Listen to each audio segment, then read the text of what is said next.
I'm sure some of you know what this means. Aside from being the name of a fabulous, groundbreaking company, H+, or rather its symbol, is the abbreviation for a set of ideologies, suite of technologies that makes up transhumanism. A scientific movement that, as you all know, has been getting a lot of attention in recent years, mostly because of the work of some extraordinary individuals, some of whom our company has had the great pleasure of collaborating with.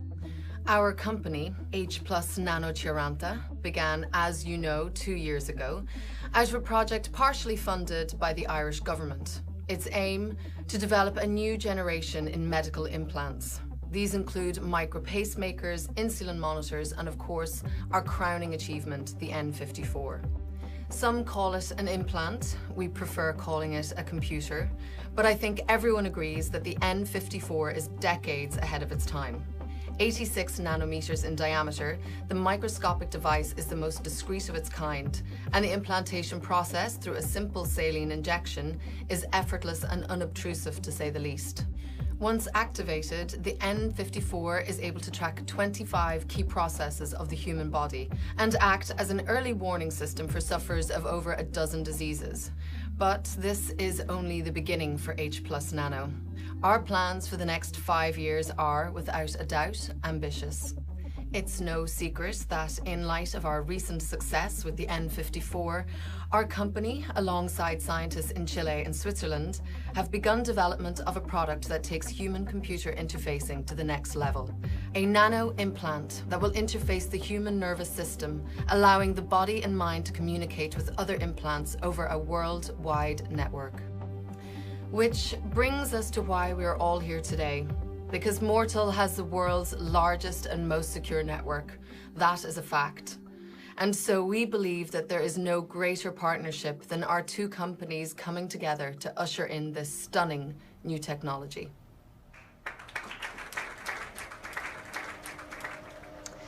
And so I would like to take any questions that you may have. Yep, I have a question. Have you thought about posting this on Facebook? I think it would get a lot of likes.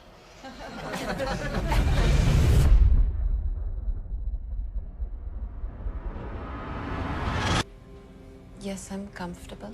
We just want to make sure. The doctor was clear about H+. The implant. Yes, he'll be implanted, connected 24 hours a day until the birth. I'm sorry, this is not... The doctor wasn't clear about H+? Oh, no, he was. I just wasn't prepared. I thought this was another meeting with... Sorry, I'm getting a conference coming in. You two continue on. I'm recording everything.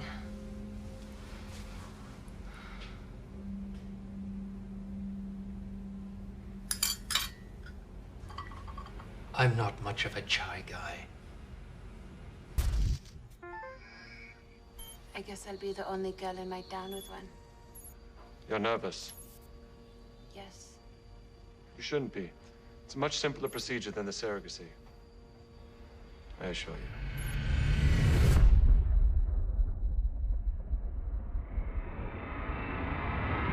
My father and my brother have one. I remember they said it was nothing. Yes, it's easy. Not too invasive. Can you get sick? Sick. I saw a video of people getting sick. They were going crazy. Foreign objects in their bodies, some kind of rejection. Sure, that can happen with anything, but we've covered all that in your tests. I assure you, it's safe. Really? Believe me, I know a lot about that kind of reaction to H+. Of course, I didn't mean to question your medical knowledge. No, I mean, it happened to me. You? Wait, you don't have H+? No, I don't. That must be very difficult for you. I can imagine it's a very helpful tool in your field. Doctor? Doctor? I'm sorry, say again? I said it must be very difficult for you not having H+, you being a doctor and all. You can't imagine how difficult. I envy you, Lena. It's an amazing technology. You'll be able to track every process of your body and the child's. And I'll be able to listen to music and watch movies, and maybe even tonight I'll watch Devdas. No, not yet. The implant will take about a week to engage. And you'll have to be careful not to stray out of perception over the next month. You'll have to stay connected. Otherwise, its relationship with your nervous system will be severed. Think of it as a fresh wound that would close up quickly. Like an ear piercing. Exactly. And it would take time for the implant to establish that relationship again.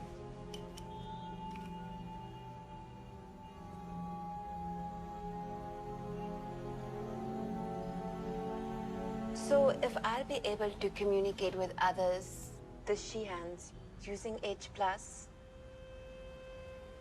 can they know my thoughts? Can they know what I'm thinking? No, the software won't allow it. Okay, but what if the You're software... wrong. Excuse me? I'm sorry. I meant... See?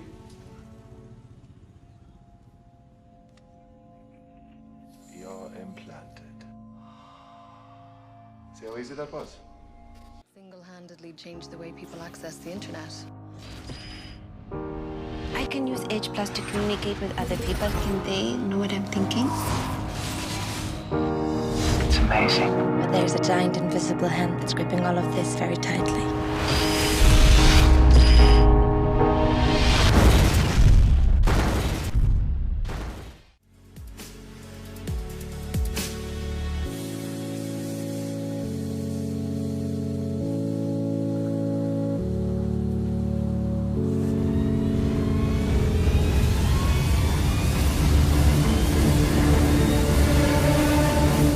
Inventing the Future with Robert Tursick.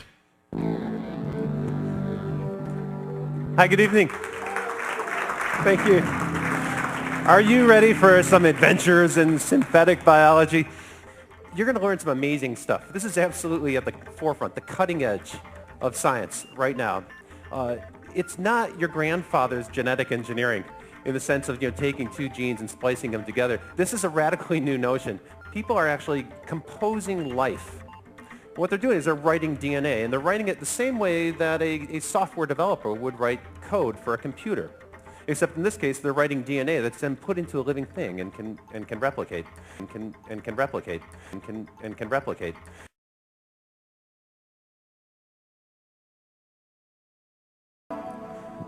Hi, and welcome. Ooh, thank you. Trick each other. So welcome to Chicago, where it's freezing cold. You just joined Autodesk, and I want to hear all about this. So tell me what your new title is.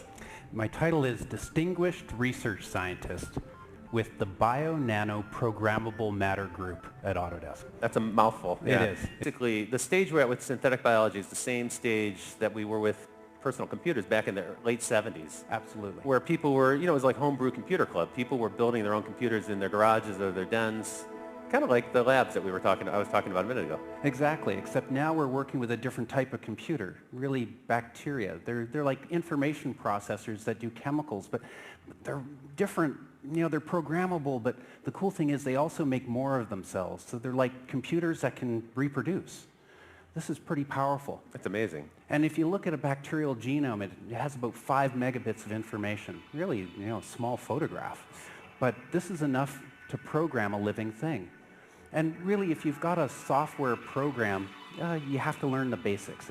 You have to learn how to read it. You have to learn how to write it. Right. We've been sequencing with devices like this. This is a desktop.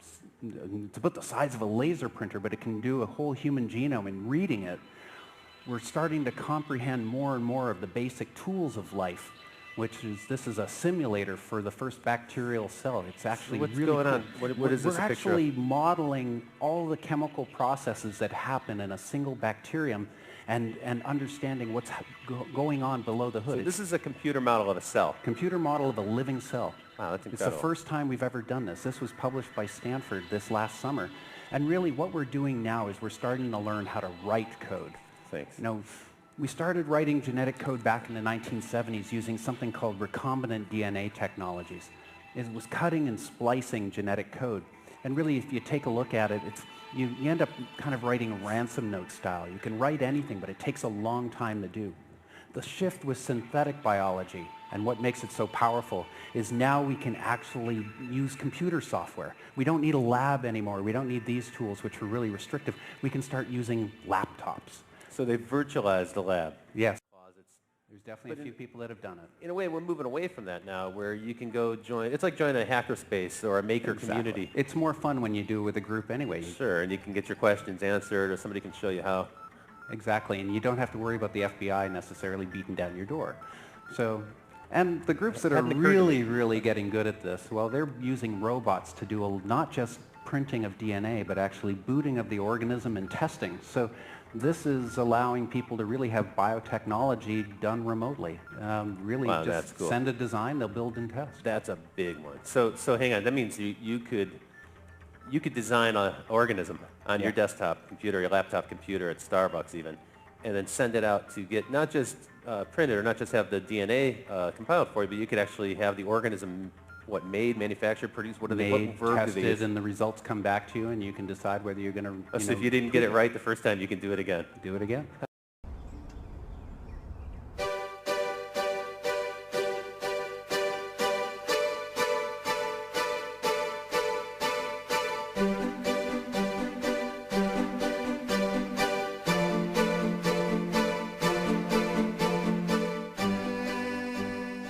Good evening, I'm Dan Atkinson. I'm the Director of Public Programs for UC San Diego Extension, and it's my pleasure to welcome you for this evening's talk with Dr. J. Craig Venter. Thank you, and good evening, and welcome. Although Dan said it will be an interview, it won't. It will be a conversation. We don't know where it's going to go. But then, that's kind of been your life, hasn't it? Craig Venter, let me just briefly say, founder, chairman, and CEO of the J. Craig Venter Institute, also founder and CEO of Synthetic Genomics, and also a recipient of the United States National Medal of Science. We're here because he has a new book out called Life at the Speed of Light, From the Double Helix to the Dawn of Digital Life. So the thesis of the book, going through everything, is that the DNA world and the digital world are becoming rapidly interchangeable. When we read the genetic code, I describe it as digitizing biology. And we've been doing this basically since Sanger's sequence of the DNA virus FIX174 in 1977, and up through the human genome and then well beyond, we've been filling the databases with digital code that describes the DNA code. And now we can go the other direction. The reason that I mentioned that was that what you're talking about is re-engineering the genome in a much more logical fashion. Yeah. In other words, you're saying there is a better way of doing it. Yeah. Evolution is really messy. So all these people that want intelligent design need to look to the future, not to the past. And so we're actually thank you. I think Ham Smith on the team came up with the notion, we're defragging the genome by taking this messiness away and organizing genes by function in a logical way, because if we're trying to do design, you want to have cassettes for energy metabolism, cassettes for replication, et cetera. And so we're trying to reorganize, redesign a cellular genome in a logical fashion for this future phase of evolution that we're now entering.